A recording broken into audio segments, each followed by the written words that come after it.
Before you begin, remove the service cover. Removal. Important.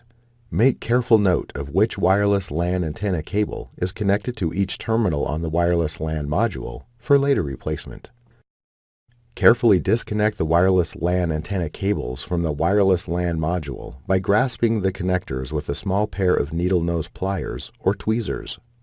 Caution! Use care when disconnecting the wireless LAN antenna cables from the wireless LAN module.